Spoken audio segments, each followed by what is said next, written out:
Dahsyat, luar biasa. Yes, yes, yes. Nah, teman-teman semuanya udah siap untuk beribadah?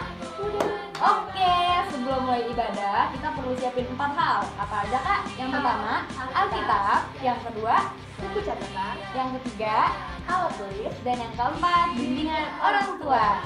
Nah, teman-teman, sebelum mulai, kita mau bersatu dalam doa dulu yuk. Lipat tangannya, tutup matanya, kita bersatu dalam doa. Tuhan, terima kasih Tuhan untuk pagi hari ini Tuhan, kami udah bisa berkumpul secara online Tuhan. Sekarang Tuhan kami mau memulai ibadah kami hari ini, kami berkati Tuhan ibadah hari ini agar bisa berjalan dengan lancar ya Tuhan. Berkati juga Tuhan supaya kami Tuhan bisa semakin antusias ya Tuhan. Terima kasih Tuhan, dalam nama Tuhan Yesus, haleluya, amin. Yuk semuanya bangkit berdiri, Kede Warrior, let's go! Kita mau nyanyi sama-sama, kita mau nyanyi lagu Bukan Terbang.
Mazmur 46 ayat 2. Allah itu bagi kita tempat perlindungan dan kekuatan, sebagai penolong dalam kesesakan sangat terbukti.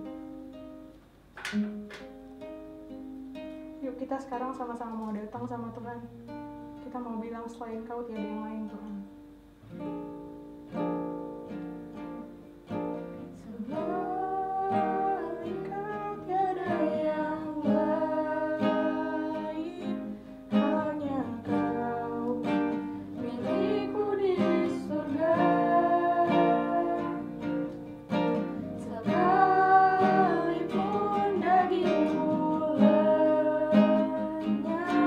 Hatimu telah tak berdaya.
selalu ada buat kita teman-teman di kondisi apapun.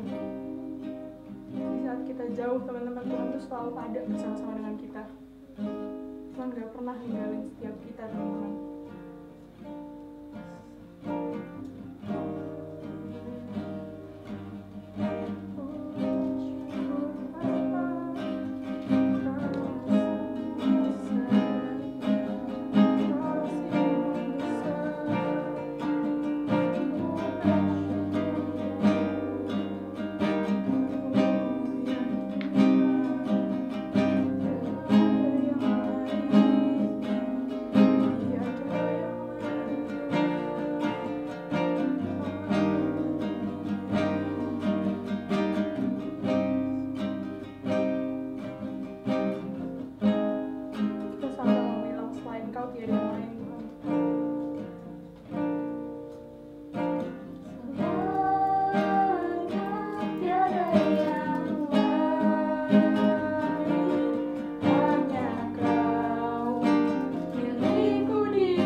Kehadiran-Mu Tuhan, kami bersyukur Tuhan untuk kasih-Mu Tuhan bagi setiap kami Tuhan.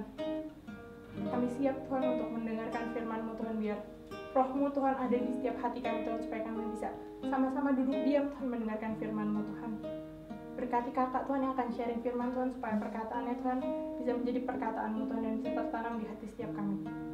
Dalam nama Tuhan Yesus kami berdoa, ya. Amin. Halo teman-teman, selamat hari Minggu semuanya.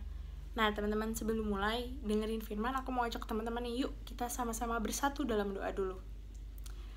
Tuhan, terima kasih Tuhan untuk hari ini Tuhan. Kami bersyukur Tuhan, kami tadi udah bisa sama-sama memuji-Mu Tuhan, menyembah-Mu Tuhan. Sekarang Tuhan, kami mau mendengarkan firman-Mu Tuhan. Berkati Tuhan supaya setiap telinga kami Tuhan bisa mendengar, dan hati kami Tuhan bisa siap Tuhan untuk mendengarkan firman-Mu Tuhan, supaya firman itu Tuhan bisa tertanam dan bisa kami lakukan di kehidupan kami masing-masing Tuhan. Biar Engkau yang berbicara Tuhan kepada setiap kami, dalam nama Tuhan Yesus, haleluya, amin. Amin teman-teman. Nah, pertama-tama aku pengen tanya dulu nih, teman-teman ingat gak sih kita bulan ini tuh lagi belajar tentang apa? Aku kasih tahu aja langsung kali ya. Kita belajar tentang kuasa salib teman-teman. Dan buat minggu ini, lebih tepatnya kita bakal belajar tentang jaminan kemenangan. Nah, kemenangan asik tuh ya. Nah, aku mau tanya nih, sebelum kita mulai membahas, teman-teman tahu nggak siapa Raja Israel yang paling terkenal karena dia berkenan banget di hatinya Tuhan? Siapa? Tahu nggak? Coba bisik-bisik ke mau papa. Siapa sih? Coba, tahu nggak? Kalau belum tahu juga, aku kasih clue. Namanya diawali dan diakhiri dengan huruf yang sama. Ya, betul teman-teman, Raja Daud. Oke, kita backstory dulu kali ya dari si Daud.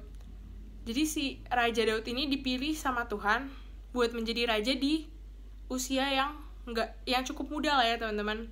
Dia tuh dipilih karena dia berkenan di hatinya Tuhan. Nah pertanyaannya, sebelum jadi raja, si Daud ini ngapain sih kak? Nah sebelum jadi raja, Daud ini tuh bekerja menjadi penggembala domba teman-teman. Coba teman-teman pikirin. Sekarang teman-teman pikirin kalau si Daud itu menjadi penggembala domba dan kakak-kakaknya itu menjadi prajurit. Kira-kira kuatan mana nih, beranian mana nih? Gembala domba atau prajurit-prajurit? Aku kasih waktu coba. Prajurit yang emang tugasnya buat berperang atau gembala domba yang melindungi domba? Mungkin beberapa dari teman-teman jawabnya pasti beranian prajurit lah kak, kan emang itu udah kerjaan dia. Nah, di sini teman-teman, Daud itu lebih berani daripada prajurit-prajurit itu. Coba contohnya gimana ya? Kenapa sih dia jadi gembala bisa berani? Kenapa seorang gembala butuh berani gitu lah istilahnya? Nah, coba teman-teman bayangin. Daud nih kalau mengembala, dia kan gak mengembala 1 atau 2 domba doang, dia mengembala sekelompok domba banyak. Jadi kalau misalnya ada satu dari antara domba itu yang mau diterkam sama seekor singa atau beruang, Daud tuh udah siap teman-teman, dia siap buat melindungi, buat melepas cengkeraman singa dan beruang itu, supaya domba-dombanya tetap aman. Nah, Daud yang sama ini juga, teman-teman ingat nggak kisah Daud dan Goliat? Nah, si Daud ini walaupun dia hanya penggembala domba, tapi di antara seluruh bangsa Israel yang berani itu cuma dia teman-teman. Di Alkitab ada nih, si Daud ngomong gini teman-teman. Tuhan yang telah melepaskan aku dari cakar singa dan dari cakar beruang. Dia juga yang akan melepaskan aku dari tangan orang Filistin itu. Nih perhatiin banget nih teman-teman. Daud tuh mengandalkan Tuhan banget. Daud percaya kalau Tuhan yang ngasih dia kemenangan. Dia gak ada ketakutan sama sekali, gak ada keraguan sama sekali. Dia percaya bahwa dia pasti menang melawan orang Filistin itu karena ada Tuhan di pihak dia. Dan akhirnya benar teman-teman, Daud menang melawan pasukan itu dan akhirnya dia berkuasa di tanah-tanah bangsa itu teman-teman. Aku mau ajak teman-teman yuk sekarang ambil Alkitabnya, buka dari 2 Samuel 5 ayat 10 teman-teman. Kalau belum boleh di pause dulu. Nah, kalau udah yuk kita baca bareng-bareng teman-teman. 2 Samuel 5 ayat 10. Lalu makin lama makin besarlah kuasa Daud, sebab Tuhan Allah semesta Allah menyertainya. Nah kan, Daud ini makin berkuasa, kuasanya makin besar. Tapi karena apa? Karena Tuhan menyertai Daud. Bukan karena Daud seorang yang pintar, berani, kuat, bukan. Tapi karena Tuhan yang menyertai Daud, teman-teman. Itu yang bikin Daud makin berkuasa, makin hebat. Nah, ada satu ayat lagi nih. Dari 2 Samuel juga, 2 Samuel 8 ayat 6. Kalau udah, yuk kita baca bareng-bareng lagi. 2 Samuel 8 ayat 6. Kemudian Daud menempatkan pasukan-pasukan pendudukan di daerah orang Aram dari Damsyik. Orang Aram itu takluk kepada Daud dan harus mempersembahkan upeti. Tuhan memberi kemenangan kepada Daud kemanapun ia pergi berperang. Tuhan memberi kemenangan kepada Daud kemanapun ia pergi berperang, teman-teman. Di sini Daud tuh udah takluk, semua bangsa udah takluk lah sama Daud teman-teman, karena Tuhan ada di pihak dia, karena Tuhan yang akan terus memberikan kemenangan. Kok bisa gitu kak, enak banget ya Daud ya. Ya benar teman-teman, Daud tuh udah sangat mengandalkan Tuhan gitu, sampai Tuhan yang udah bakal terus menyertai dia karena kepercayaannya itu sama Tuhan. Nah teman-teman, kehebatan yang Daud punya tuh dari Tuhan. Tuhan yang sama tuh ada juga di hati setiap teman-teman. Coba semua pegang dadanya dulu. Nah, di dalam teman-teman, semua tuh punya Roh Kudus yang berasal dari Tuhan. Jadi setiap teman-teman juga punya kuasa teman-teman buat menang atas hal-hal seperti itu. Nah, kak, tapi kan hal-hal seperti itu, masa aku bisa menang melawan Goliat, singa, atau beruang? Kan gak banget kak, gak mungkin lah. Kayak mau nemu di mana juga. Nah, teman-teman di sini tuh kemenangan bukan cuman yang berperang gitu lah ya, bukan cuman yang fisik doang teman-teman, enggak. Kalau sekarang tuh gimana ya, tunggu, kita baca satu ayat dulu lagi nih teman-teman. dari Galatia 2 ayat 20. Boleh dibuka lagi Alkitabnya? Kalau udah boleh kita baca bareng-bareng. 1, 2, 3. Galatia 2 ayat 20. Namun aku hidup, tetapi bukan lagi aku sendiri yang hidup, melainkan Kristus yang hidup di dalam aku. Dan hidupku yang kuhidupi sekarang di dalam daging adalah hidup oleh iman dalam Anak Allah yang telah mengasihi aku dan menyerahkan dirinya untuk aku, teman-teman. Nah, Tuhan tuh udah ngasih hidupnya ke setiap kita kan. Kemarin kita baru merayakan Paskah, teman-teman. Tuhan tuh udah menyerahkan dirinya biar kita bisa hidup bareng-bareng sama dia, biar dia tuh bisa full punya hubungan sama kita, teman-teman. Tuhan mau dia yang mimpin kita supaya kita bisa mengalami kemenangan-kemenangan itu, teman-teman. Nah, jadi ya udah Kak, aku mau nih Tuhan yang pimpin aku biar aku bisa menang. Tapi menang atas apa sih Kak contohnya? Nah, teman-teman, apa sih yang bisa kita kalahin? Ada 2 poin. Poin pertama, kita bisa kalahin segala macam ketakutan kita, teman-teman. Contohnya, takut gelap, takut sendirian, takut tinggi, teman-teman. Tiap teman-teman merasa takut, coba teman-teman pikirin lagi. Jangan panik, tetap tenang, tetap jaga ketenangan hati. Teman-teman ingat ayat ini. Namun aku hidup, tapi bukan lagi aku sendiri yang hidup, melainkan Kristus yang hidup di dalam aku. Jadi, walaupun kadang kita sendirian atau kita ada di posisi yang gak enak gitu, keadaan yang gak, menurut kita nih gak banget gitu lah ya, teman-teman, tapi kita tuh gak pernah sendiri. Di kondisi seperti apapun kita tuh gak pernah sendiri. Ada Tuhan yang selalu ada di dalam kita, bersama-sama dengan kita, teman-teman. Jadi kalau lagi mengalami ketakutan, inget lagi, aku sekarang gak sendirian, ada Tuhan bersama dengan aku, ada Tuhan di dalam aku, teman-teman. Nah, poin kedua yang bisa kita menangin adalah perasaan dan perilaku buruk kita, kebiasaan-kebiasaan buruk kita yang gak sesuai dengan kehendak Tuhan. Contohnya apa Kak? Contohnya rasa malas kita, kebiasaan menunda-nunda kita, gampang emosinya kita, nggak taat papa mamanya kita, itu tuh bisa kita kalahin, teman-teman. Mereka tuh nggak punya kebiasaan tuh nggak punya kuasa lagi atas kita karena ada Roh Kudus di dalam kita. Nah, kalau cara ngarahin yang ini gimana sih Kak? Caranya itu pelan-pelan, teman-teman. Emang kita tuh butuh proses biar kita bisa benar-benar menang sepenuhnya. Nah, caranya itu bisa teman-teman mulai dengan kalau misalnya udah mulai merasa malas, udah mulai mau nunda-nunda, teman-teman bisa mau doa lagi sama Tuhan, bisa fokusin pikiran sama Tuhan dan bilang, Tuhan, aku mau Tuhan dipimpin sama Engkau Tuhan, bantu aku biar aku bisa gak malas lagi Tuhan, biar aku bisa hidup sesuai dengan kehendak-Mu Tuhan. Teman-teman bisa mulai komunikasi sama Tuhan dalam apapun yang teman-teman rasain, supaya Tuhan bisa pimpin setiap kita, supaya kita bisa capai kemenangan itu, teman-teman. Tuhan tuh pengen banget mengekspresikan dirinya dari dalam kita gitu, teman-teman. Nah, dengan melakukan apa yang Tuhan pengen, kita tuh udah nyenengin hatinya Tuhan, teman-teman. Di sini pasti mau kan bikin Bapa kita yang di surga senang? Pasti pada mau lah ya.